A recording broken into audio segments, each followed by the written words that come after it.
Hey healers! With launch in full swing, I've been getting a lot of questions about what the best secondary weapon is for Lifestaff.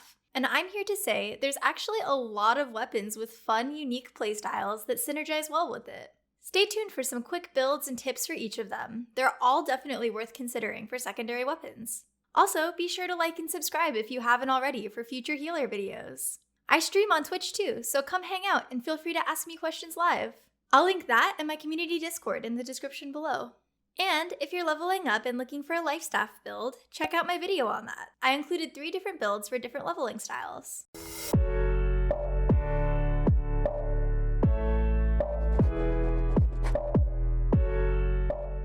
Alright, so the first secondary weapon I'm going to talk about is the only long-range weapon in this video, the Ice Gauntlet.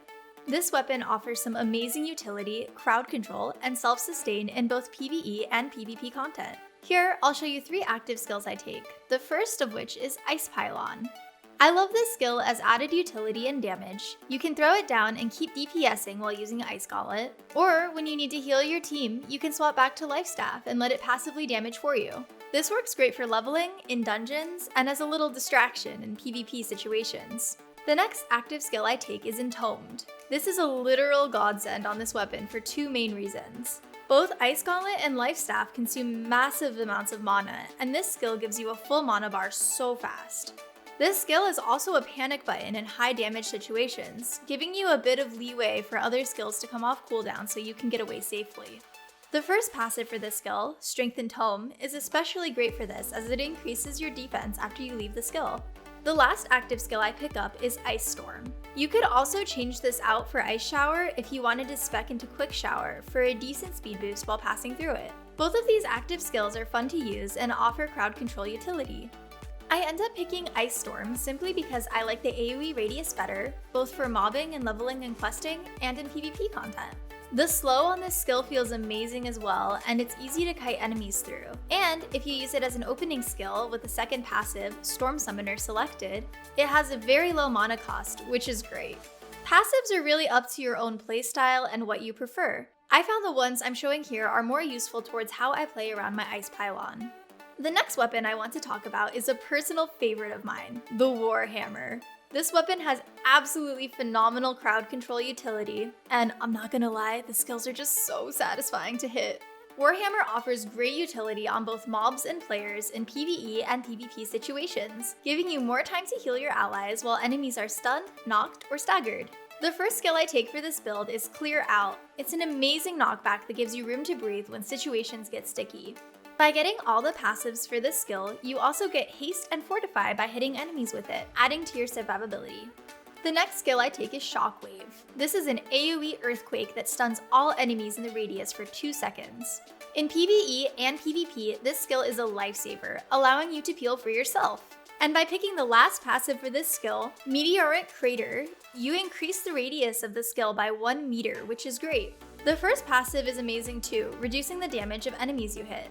The last active skill I take is Path of Destiny. This is the only longer range attack in the kit, and while it doesn't feel quite as fluid as the other 2, it still does a great job. By picking up the first passive, Seismic Waves for this skill, it turns it into a stagger as well, adding to your crowd control kit.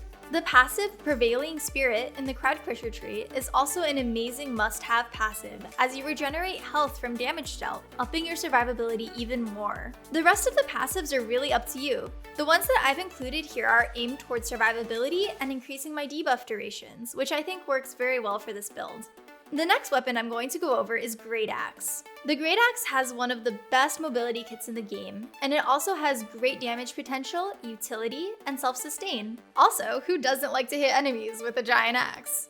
The first skill I take for this build is Reap, which is a skill that pulls enemies towards you. The passive Hunger is especially great as it adds self-sustain through your damage done by Reap. Fatal Attraction, the final passive for Reap, for this reason feels amazing to use as it ups the damage of Reap and therefore makes the passive healing of this skill stronger.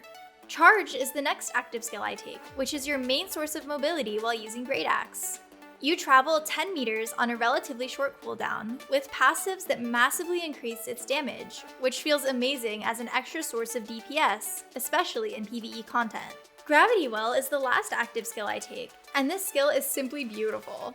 This is a projectile throw skill with a pretty decent range that sucks in enemies for 3 seconds. When used effectively, this skill works well for both PvE and PvP situations as an added source of crowd control. It also works as a buff to your allies when you take the last passive, Unyielding, giving them 10% fortify while standing in your well.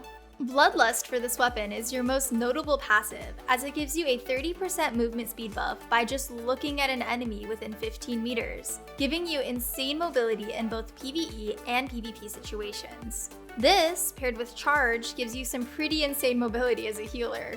Alright, and the final weapon I'm going to go over for this video is Hatchet. This weapon has absolutely amazing utility and some of the highest damage output from all the weapons I've talked about today.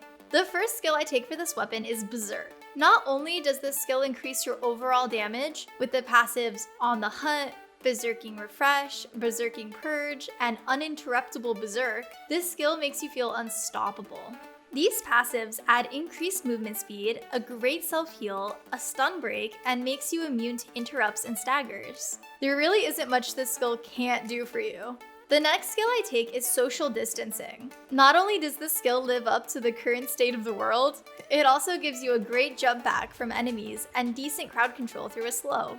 I take the last passive for this skill, Stay Back, increasing the slow even more and making it last a second longer. The last active skill I take is Raging Torrent. And in all honesty, you can go for one of the other active skills, such as Infected Throw in the throwing tree, if you want more range and utility. But I like Raging Torrent because of the added damage and movement speed increase. A great passive for this build is Defy Death. Whether you be in dungeons or PvP, you get that extra shot at life when you take too much damage, letting you keep yourself up and therefore the rest of your team up as a healer. There's definitely a lot of different ways you can go around a build for Hatchet, but this one is pretty solid, offering a mix of damage, crowd control, and mobility that makes for easy solo and group content as a healer. And that's it for this video. Let me know in the comments if you'd be interested in some more in-depth guides for each of the weapons as I get to try them out more now that the game is live. And remember, just because a weapon isn't on this list, it doesn't mean it's bad. You can make anything work with Lifestaff. These are just my favorites so far. Hope you enjoyed this video. I'll catch you guys in New World.